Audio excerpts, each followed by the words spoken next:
We've come for a shop at Aldi. It's super windy. Let's check out the prices of trolley. We didn't have a British pound, but we found a free one. We found a free one. Let's go. Just asking for a friend, but does the pineapple still count if it's in a trolley? Okay, how much does everyone spend on their weekly food shop? Like, what is going on these days in the UK? Honestly, what the fuck is wrong with people? I am on the verge of a breakdown today. It's literally happened on 2 separate occasions now. Once at Tesco and once at Asda. And I just think, what the fuck is wrong with people? I've just spent £52 in Asda. Hold on. Let me show you what I've got.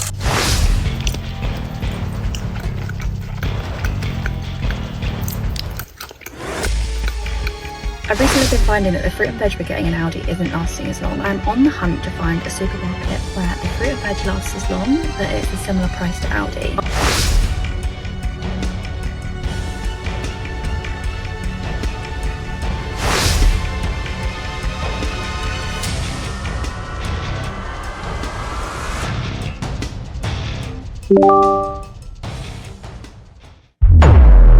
I don't like 15p or 9p or 8p supermarket veg. Let me tell you why. I am a greengrocer who's an independent grocer, and I work directly with farmers. Quick, internet search makes it quite clear that farmers need to be making more per kilo than those supermarkets are selling produce for. British farming is actually on its knees, and we have this expectation that food should basically be free when actually producing food is really expensive. I know people need to eat, and I know that there's cost of living crisis, and I know that not everyone can afford to shop local and independent, but the supermarkets are portraying a image of the food system that just doesn't exist. Food simply isn't that cheap to produce. And yeah, the concept of lost leaders isn't something that's lost on me. It's marketing. They're getting you through the door so that you spend the rest of your Christmas budget there so that they can have a little supermarket. Welcome to Blighty Blighted, your regular reminder that in Britain these days, it's not the luxury items that'll bankrupt you. It's the basics. Like you saw from the thumbnail, the hidden costs of buying everyday essentials are starting to catch up with millions of us. Bread, milk, eggs, butter, cheese, tea, the sort of things every household needs. Nothing extravagant, nothing fancy. Yet, somehow every trip to the supermarket feels like a financial endurance test. You go in for a loaf of bread and a pint of milk. 20 minutes later, you're standing at the checkout wondering whether you've accidentally bought shares in the company. The only thing that's getting lighter is your wallet. And it's not always the price on the shelf. Oh no. There are hidden costs everywhere. The special offers encouraging you to buy more than you wanted. The loyalty card discounts that make the normal price look ridiculous. The smaller packets with bigger price tags. Products quietly changing while hoping nobody notices. It's death by 1,000 little cuts. Brits are sensible shoppers. We compare prices. We look for bargains. We cut back where we can. But when the basics keep rising in price, there's only so much cutting back a family can do. You can't simply stop buying food. Unless someone's invented edible air, we're all rather stuck. So someone posted this on Reddit. They said they're under 18 and they were using their club card and they usually use it every time. But a worker ran over to her and said, "Did you just use a club card?" This person said, "Oh yeah, because obviously it says on the self-scan like club card accepted." She asked for their age and they said they're between 15 and 17. The worker then threatened them saying, "If you use it again, we're gonna have to call the police." Why? The worker asked to see how this person signed up to the app, and obviously because they were under 18, they said that they lied about their age. The worker said she's going to tell the board about this. Can she really call the police over using a club card? I understand the worker's just doing her job, but if I was the worker in this situation, I definitely wouldn't call the police. What do you think about this? Tesco inflation since March 2025. Drinking chocolate was £1.59, now it's £3, and it's up 88.7%. Smoked mackerel fillets were £13.25 per kilo, now it's £25 per kilo, and they're up 88.7%. 1 litre of clementine juice was £1.25, now it's £2.10, and it's up 68%. Mint mouthwash was 45p, now it's 75p. and it's up 66.7%. Soft apricots were £2, now they're £3.30, and they're up 65%. Mini carrots were 96p, and now they're £1.50, and they're up 56.3%. All the frozen fruit that you see that's £3.10 used to be £2, and they're all up 55%. 4 breaded cod fillets were £3.39, now they're £5, and they're up 47.5%. And 15% beef steak mince was £3.50, now it's £5.10, and it's up 45.7%. There were other beef products that were high as well, but they were out of stock. So there's a supermarket that has been declared the most expensive out of all of them for the 3rd week running. Have a guess who it is? And it's not Sainsbury's, it's not Waitrose, it's not M&S. It's Tesco supermarket, the most expensive supermarket for the 3rd week running. I bet you all guessed it anyway. No, I'll be honest, the only time we use Tesco's is for the express stores that you see around the city, like in Manchester, for example. Other than that, no, I'll never go Tesco's, because I agree with them. It is expensive, really expensive, unless I'm getting like single items that I need. But generally speaking, I'll use Aldi, I'll use Lidl, I use Asda.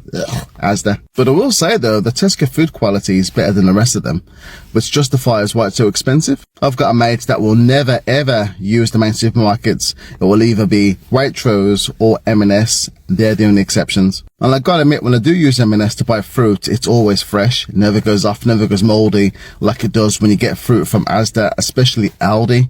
Aldi lasts maybe a few days. But people on TikTok have told me that they prefer going to Tesco's. Is it because their food quality is better? Let me know. 3-pack of t-shirts, shorts. Then for the little one, this one was a 5-pack, and this is a 5-pack of shorts. So that's it.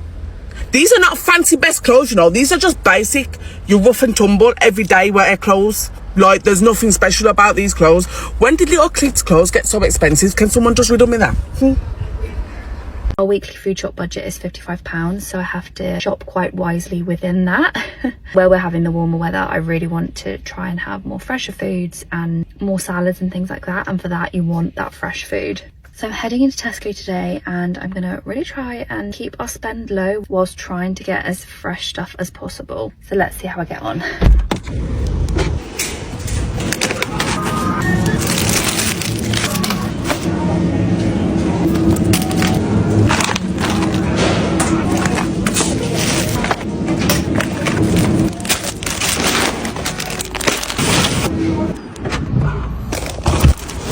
Result. So I spent a total of £53.75. I only had a club card saving of £1.50, which I feel like is pretty shocking. Overall, I'm pretty happy with that. I feel like I got so much food, and so much of it was fresh fruit or veg or meats. Now we'll see how the fruit and veg lasts.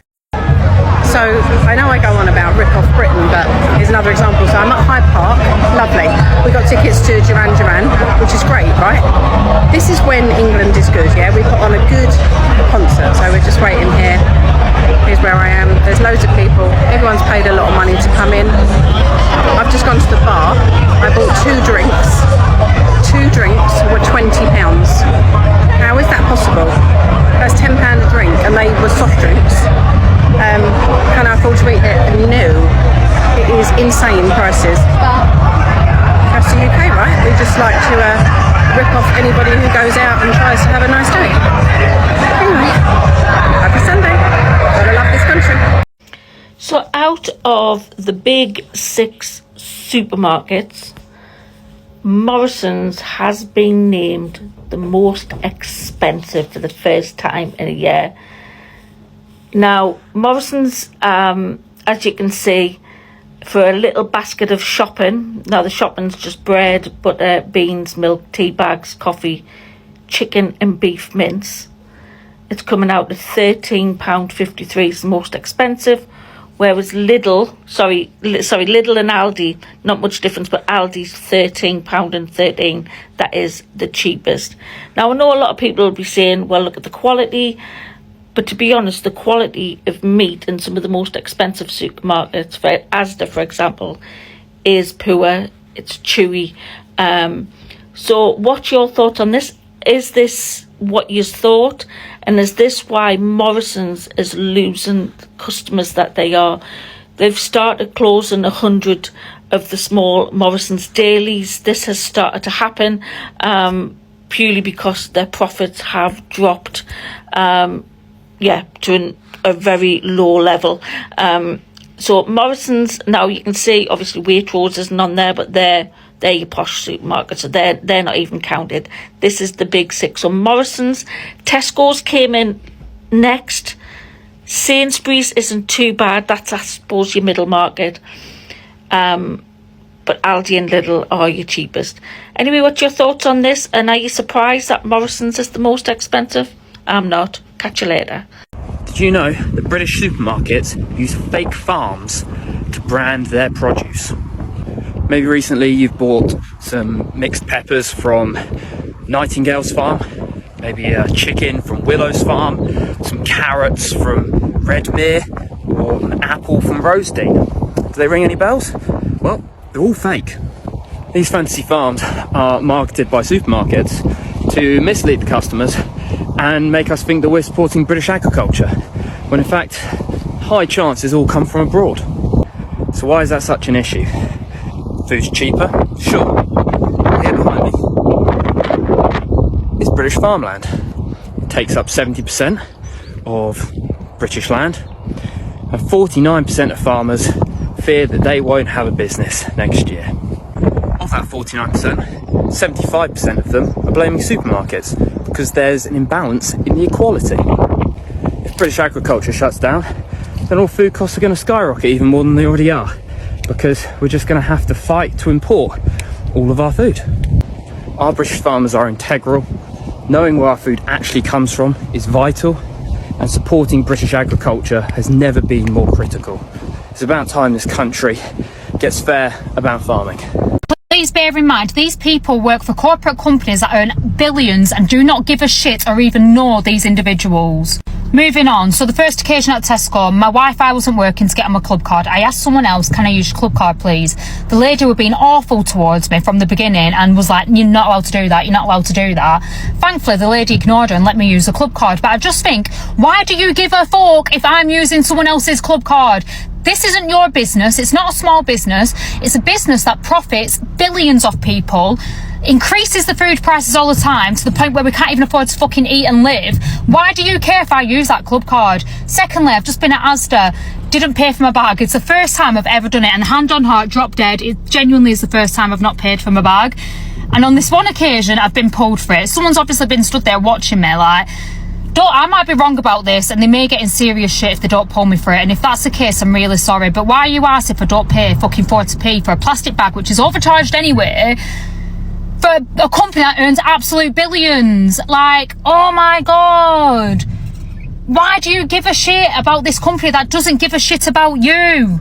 It's fucking annoying. I'm so sorry to go on a rant like this, but if it was a small business, it'll be completely different. Like, everyone knows I support small businesses. Like, I understand the graft that they have to go through. Like, but a company that earns billions and don't give a shit about anybody but themselves, fuck off. If you shop in UK-based supermarkets, this affects you. So Instacart partners with Morrison's to roll out AI-powered shopping trolleys. So if you think self-checkout was a mess, imagine AI-powered shopping trolleys. Let me show you. So these new AI-powered smart trolleys allow customers to scan items as they shop, track their spending in real time, and check out without unloading goods at the till. Equipped with built-in scales, interactive screens, and AI-powered sensors, the carts can identify products automatically, including fresh produce. How mental is this? So first we went from the manual checkouts to self-checkout, which a lot of people are now using, and people were moaning about the job losses. Now we'll go from the self-checkout to the AI-powered smart trolleys, but this is what they look like. So you can see here, there's a screen, which I'll show you on the next slide here. There's a screen here. These are all sensors, and you literally just scan and you drop it in. And on that screen, it will give you your entire shopping list, what you've spent, what's remaining, and all the other details. So a bit like this, I actually think this is pretty cool, I'm not going to lie. Just imagine going to the supermarket now, grabbing everything, scan, you can see everything there, and you just go to the end, you check out, everything's in the bags, and you go. There's no need to pick up each item and scan it and put it in a bag, you just do it as you're shopping, and I think it's going to make the shop smaller. But on the flip side, what is going to happen to the jobs? Will there be job losses? Will they be making cuts? Because according to Morrison's, it's all about productivity. Let me know your thoughts in the comments.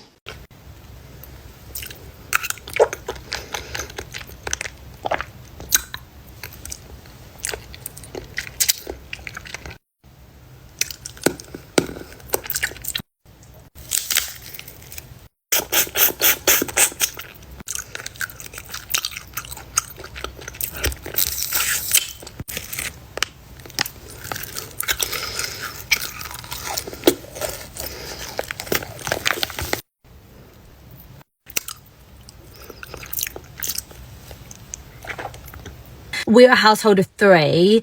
I go food shopping most Sundays for like the week, and I probably reckon I spend about 100, 120 quid a time. But then I probably do about 2 or 3 top-up shops throughout the week. So I reckon we're probably spending about 200 quid a week. Something like that. I'd be curious to find out how much you all spend in a week and how many people are in your household. Let me know. On average, a farmer makes around £96 profit per acre on a crop of wheat. And instead of doing this, they can plant trees on 25% of their land or grow bird food and get paid up to £345 of taxpayers' money without having to lift a finger for 2 years and roughly getting paid £146 more than growing a crop of wheat. There is mass uptake to these SFI schemes across England, and the government reacted this year by changing the regulation on the amount of nitrogen fertiliser that can be applied to a herbal ley, further reducing production and profitability for farmers after many had already put the seed in the ground. The figures the UK government released, stating that 28% of farmers will be affected by the inheritance tax, was another one of their lies, and has been heavily criticised by the agriculture industry, who conducted their own research and concluded that over 75% of farmers will be affected. How can their figures be so wrong? Farmers are not the wealthy elite and the destroyers of the environment you are led to believe. The majority of us are small business owners fighting each and every day with increased costs, an ever-changing climate destroying our crops, and price control of the supermarkets in order to keep feeding the nation. The UK population is still increasing, and we are only 60% self-sufficient on food production. With wars happening all over the world and highlighted in a food security report in 2022, it is crucial we keep growing food in this country. So why is it we're reducing our food production? Farmers are once again marching to London on the 10th of February, and we urge members of the public to stand with us and fight for what is right and protect our nation's food security. Soft salad, the price is looking pretty good. Let's go for some Italian style salad, get some carrots, batons, and you know what, the prices are pretty good. I've got some salad already. I'm going to pick up some cucumber. Still, we're under £1 here in Aldi. This is where it gets expensive. We're looking at the meat. We're at the beef aisle, and we're looking at £7.50. What is this packaging? I've never seen it like this. What? Suction? It's like a suction pack. Oh, look at the price. Oh my goodness, £5. £7, and that is 750. That's not even one kilo. At the cheese bit, I've selected an Aldi own, but there is Cathedral City. Look at this, £3 first, and that's not as expensive as I thought. Aldi don't do a bad job at making you think you're getting Cathedral City. No, you know, it's not too bad. Not too. £2 and 9 pence. Why have they stuck the 9 pence on? Here we go. You literally can't go wrong. Garlic bread for lasagna, 85 pence for 2 baguettes. We do absolutely love the special buy section.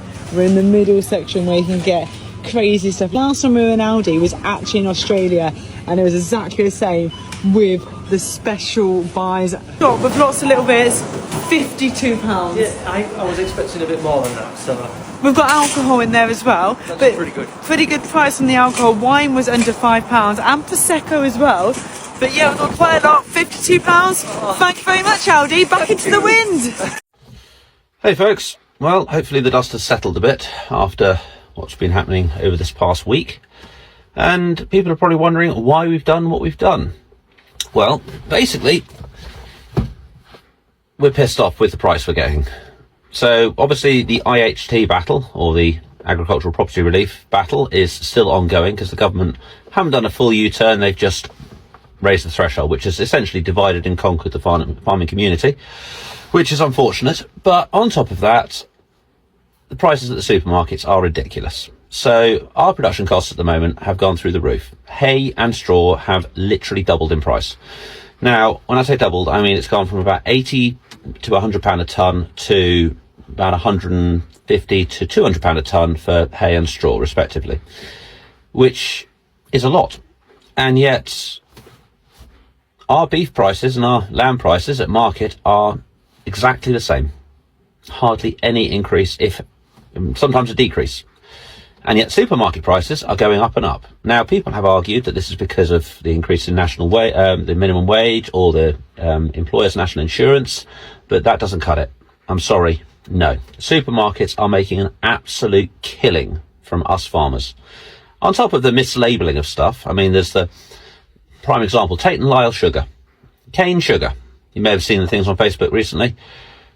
Cane sugar, manufactured in Britain or made in Great Britain. We can't grow cane sugar in this country. It's not viable. It's not commercially viable to grow it. So yeah, there's prime example of that. Plus also you look at all the certain farms that are supposedly supplying Tesco. When you look at the little labels and so farm, for example, it's made up. It's just a complete fabrication. So that's what we're dealing with at the moment. And I think that's really what's sort of got us down, is the fact that we're getting screwed over, not just by the government, but by the supermarkets. And it's not just us. It's you, the general public. You guys are paying an absolute fortune for, the same thing. I mean, the food prices have gone up, probably doubled, quadrupled. In 12 months, the daily shop has gone mental. And I think that's the problem, really, is the fact that we're all getting screwed and nothing's changing. And on top of that, I mean, we were down at the Co-op depot down at Plimpton. And I've since found out that Co-op actually support the Labour Party. They do fund through the Cooperative Party, which has got Labour MPs in it. So they are actually, supposedly influencing the Labour Party, along with, I'm guessing, many other supermarkets. So, yeah, the supermarkets have certainly got a lot of sway with the government. They just choose not to use it. Instead, they're just milking the profits out of everybody else. So, anyway, we'll see what happens in the future. But good luck to everybody, and thank you to everybody who took part. Bye for now, folks.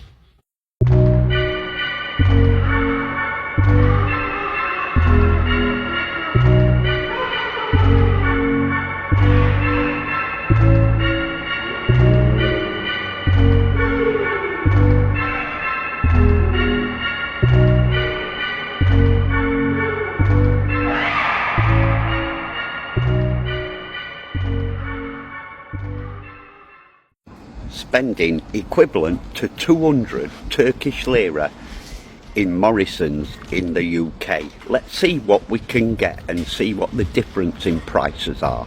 I know 200 Turkish lira is about £3.20, but I've only got a fiver.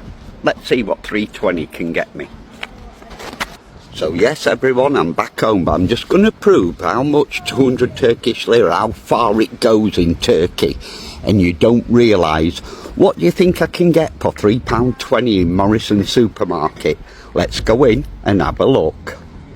Well, straight away in the sales section, you can get 4 donuts for £1. Get it in the basket. I definitely can't buy a bottle of that. That ain't going in the basket. And I definitely can't buy some strawberries. They're not going in the basket. And the chicken, £6.79, that's definitely not going in the basket. You could get a loaf of bread, but that won't be much either, would you? £2, I'm not putting that in the basket. You can't even get a bottle of pop, I'll bust. That ain't going in basket. Well, I've got some donuts. Or you can go in clearance and get stuff cheap, but I don't buy clearance stuff. I can't even buy some ham, look at that, a fiver.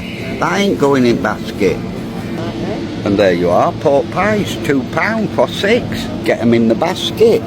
So, I've got 6 pork pies, 4 donuts and 20p to spend. What can I get for 20p, everyone? And I can't even buy anything for 20p. Let me know in comments what you can get for 20p. and you can't even buy water ice cubes. What on earth is going on? Or should Donny and I fill a suitcase in Morrison's for £200 to see what I can get? How much is your cheapest carrier bag? 60p. I'll have a carrier bag. And there we are, everyone. 2 things and a carrier bag. 60p. I've gone over me 200 Turkish lira. What on earth is happening? Anyway, back in the UK, let me get back to Turkey. Hasta la vistas, baby. 360 a bust.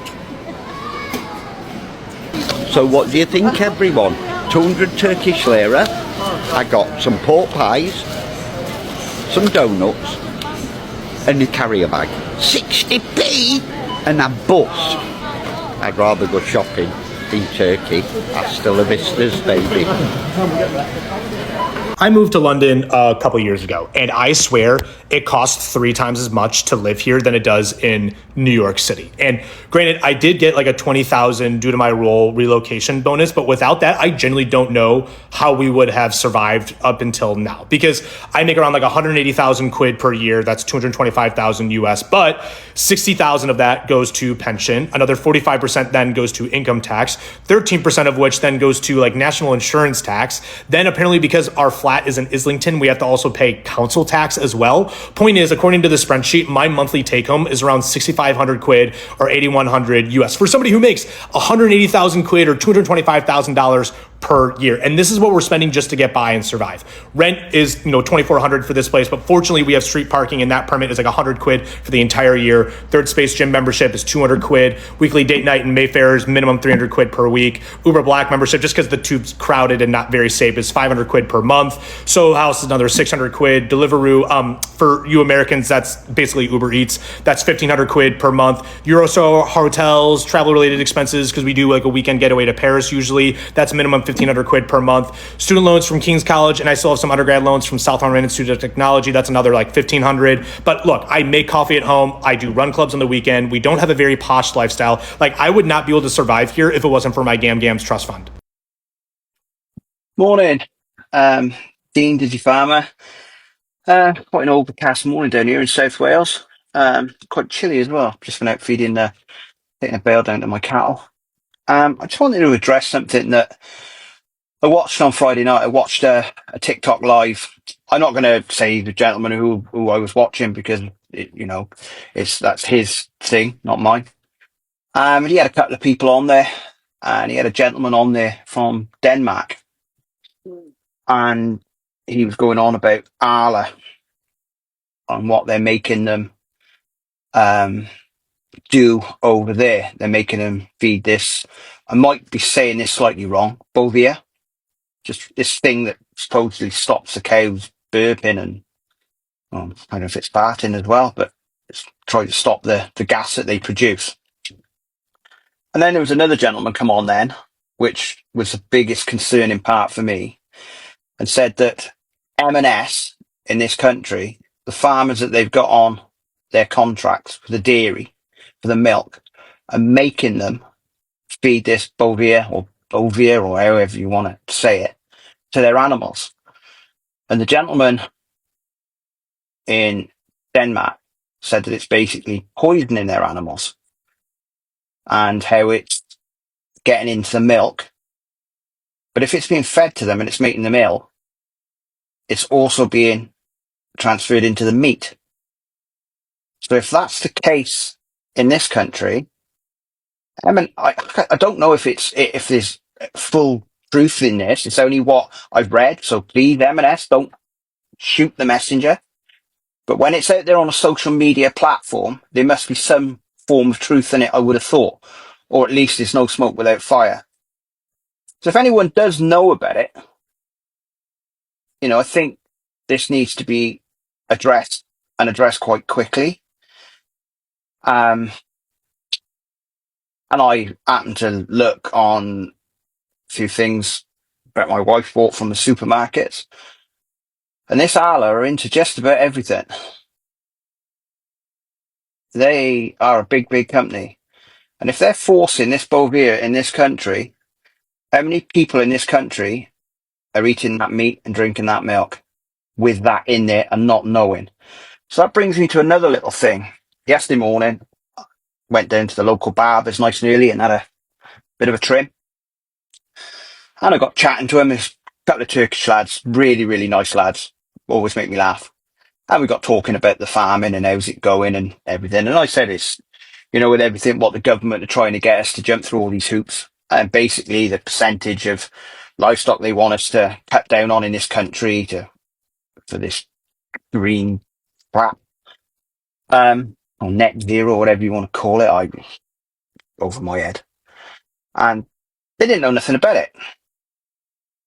And then I happened to tell them then about this bovia being given to the animals to stop them trumping and burping and everything else. And they said it was just a joke. And there was 3 other people in the barbers that chirped up, general members of the public, did not have a clue what I was talking. And here's another hidden cost: stress. People don't often talk about it. Standing in the supermarket, adding numbers up in your head, putting things back on the shelf, changing brands, wondering whether you can leave one item until next week. That's a hidden cost too.